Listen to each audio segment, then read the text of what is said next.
It's impossible. This is what happens when you're not a chef and you don't have any oil. It doesn't work. Fuck.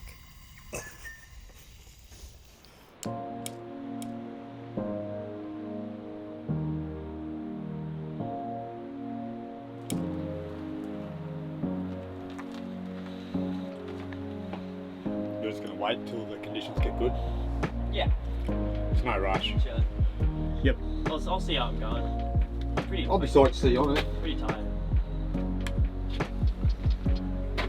Big red.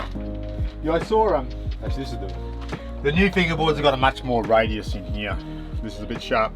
This radius. This one's I say because somebody left it out. That's why it looks a bit weather beaten. Is that the one that was here for years? Yeah, it's been here for ages, and then somebody left it out for like 6 months, and it just went all whatever mowed, and Bizzo went and sanded it all. I used to hang on that like 6 or 7 years ago when I first came. Yep. How good's that? You've got 19mm edges here, coming all the way down to 12s. Yep, so you can warm up properly for hard crimping. Get on the 12s. Yeah. Full crimp the 12s. Yeah, exactly. Full crimp, dude. Look at that. See? Oh. Look at that. Shit, that's a fucking full crimp right there. Dirty Star Factory crimp. Plan of attack. Date. Yeah, just gonna climb up the first bit. I think I'm gonna just dog through the crux section, and then I'm gonna try the upper head wall. That's the 27 bit, the technical bit. What day would we be, Gary? What day? Day on this route? Yeah. Oh, too many to think of. I don't know. Let's think. I don't know. I reckon I've spent, honestly, must have spent 35 days on it. Yeah, come close many times. Just can't. Yeah, this year though, man. Doesn't matter. Just got to keep trying. One day it's going to happen. The day will come. This year. Yep. We're here at the Star Factory. This is the Wizard of Oz above us here. I first came here in 2019, it would have been, and just had a wild time. I'd never climbed outside of Nowra before, and so this place was mind-blowing to me. And when I came, this was still the equal hardest route in Tassie, and it had been done 20 years ago in 2004 by Jake B, the Almighty himself. And when I saw it, I thought it was just the most amazing thing. Like, I couldn't imagine such a hard route in a place like this being done a long time ago. A crazy effort from Jake, and I just thought, man, that would be so cool to climb. I want you to try that upper section. I'm tied in. I have a spare quick draw. I've got you on belay. Yep, cool.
Yeah, I belayed Jake on it when he finally sent it in the early 2000s.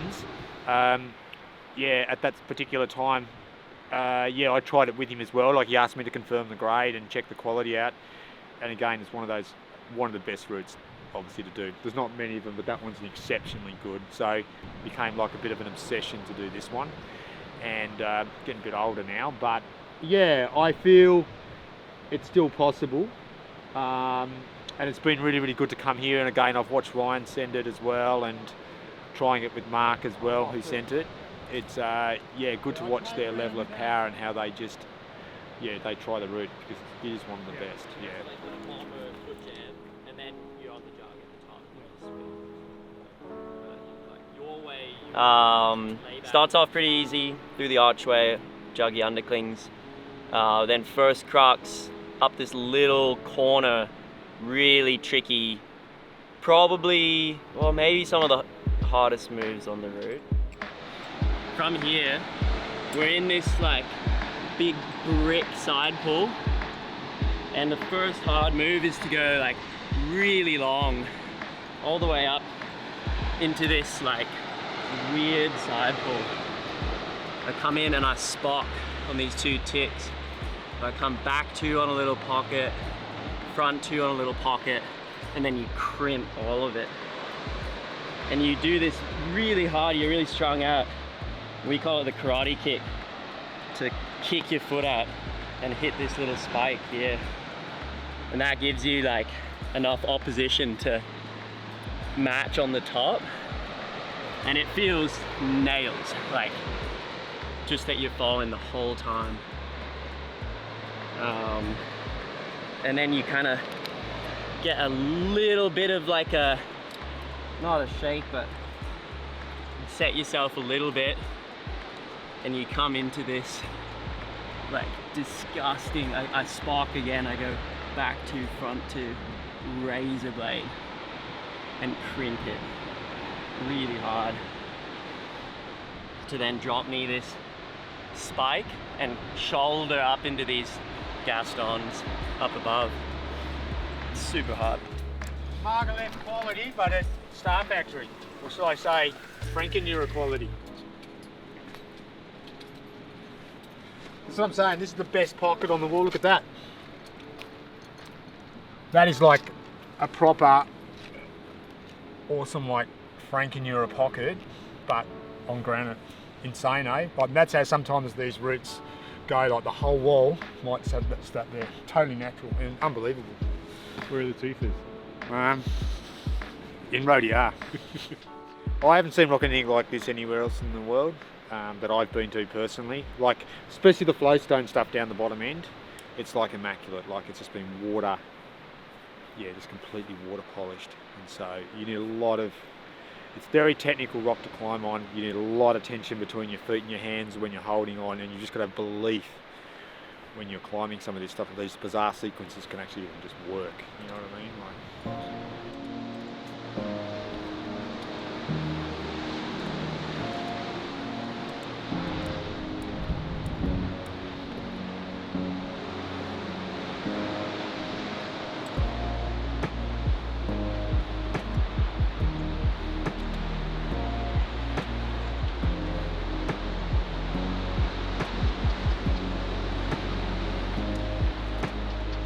Climbing here is intense and it's really exhilarating. You have the whole ocean under you, huge slabs. The climbing is like, it's hard, it's really technical.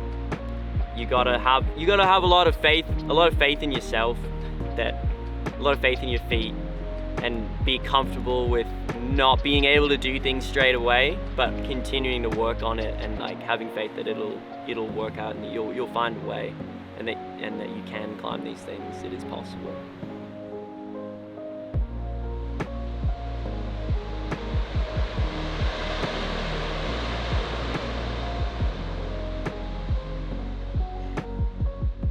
I think this is it's the best 32 that I've been on in Australia, and which is I think I've probably been on almost all of them.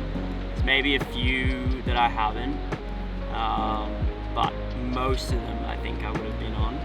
I think this is right at the top. There's nothing like, I think there's other arguments for like punks being pretty cool, and like it's got the historical side of it, which is it's cool. But this, like the climbing on this, blows punks right out of the water. It's amazing. It's so much better. Perfect granite, like unreal line, amazing hold. So many unique moves, like moves I've never done in my life, which is pretty cool to be able to do a new move for the first time. You don't get to do that often. It's pretty sick.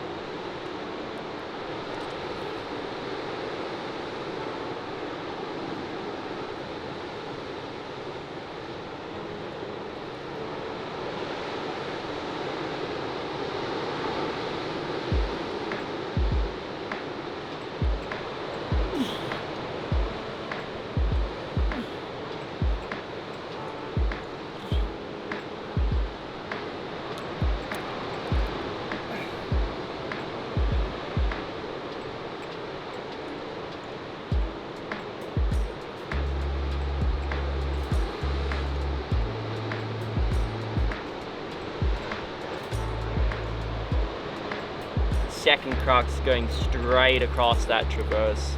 It's just tiny edges. Not very like, they're not very small, like they're all probably maybe like half pad to a pad, but they're slopey and really slick. Like you don't get to like crimp up on it at all. And terrible feet, you're just standing on like little crystals that stick out. But you shoot straight across, all pretty hard. Then you get to the end and you have to do the money move, like rocking up on the left foot on the spike. You have to wrap like all your fingers and your thumb on a little nub. Rock up and then fingers back Gaston into that lake behind you, which is good, but like you're so low on it, you don't get anything off of it. And then you just have to dislocate your shoulder, push it out, switch to a bit of a power. Then Gary gets his knee on, and I get my foot on. And then you get really good rest, full hands-free knee bar. Hope like reset, try and calm down. It's just so unlikely that the amount of tension and the good climbing skills required to get through that section. It's challenging for me, and it's just unbelievable that it actually goes. That whole section is just like, doesn't get much better. And then obviously with the continuation, breaking across and finishing up the crack, like it is not over, like not over until you're actually on the clipping hold. Like you could slip at any moment. And so I think that's what makes it engaging. Even when you've made it through the 31, 32 section to the hole, it's not over. You've got to be able to do a 27 7C route, and it's like you could slip at any moment, and your heart rate is going up, and you've got to control that when you're standing on the slopers that Mark talked about, and all those little holes when you're pressing into those seams. Everything, every subtle movement of your body, you mess it up, you're off balance slightly, you're off, guaranteed.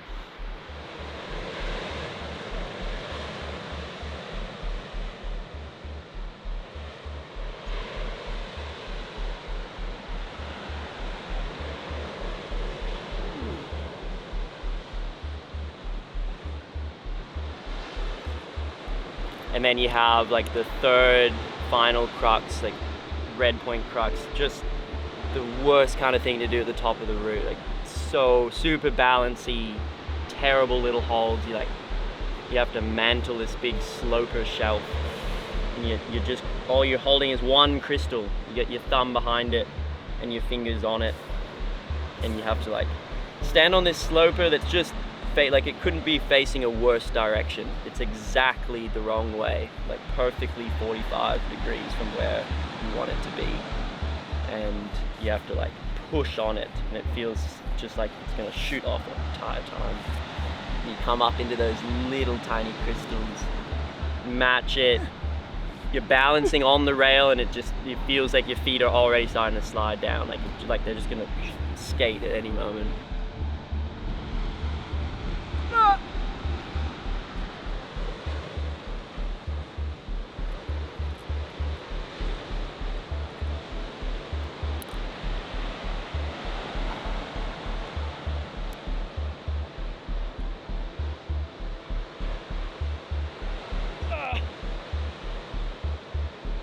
If you don't have your finger or your toe on the right crystal, it doesn't matter how strong you are. Like, it's not gonna help at all.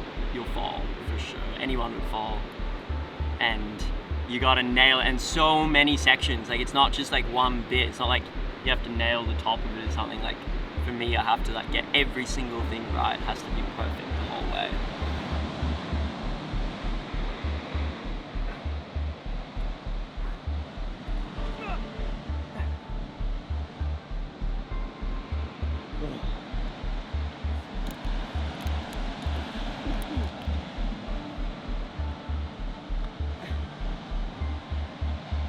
It's a pretty special place for me. Like, it feels like something I've come back to every year since the first time I was here, like 6 years now. Can't miss it. I'm just continuously drawn back. It's pretty amazing. Tomorrow's objective is to do the rock up and go to the top again, so just get the top dialed. Because I feel if I do stick that move I fell off when I come in, then it's always just a matter of that one move, rocking up. Yep. Yeah, no, you just got to say, yeah, you just got to believe in it. If you don't believe in it, you're never going to do it, eh? So, it might be 35 days, but the day will come hopefully, and it's going to be hopefully this year. So, and these guys just come and do it fucking second shot because they're all too strong and go, no, he's fucking, it's 2 grades easier. You're fucking jerking off the one. Yep, totally.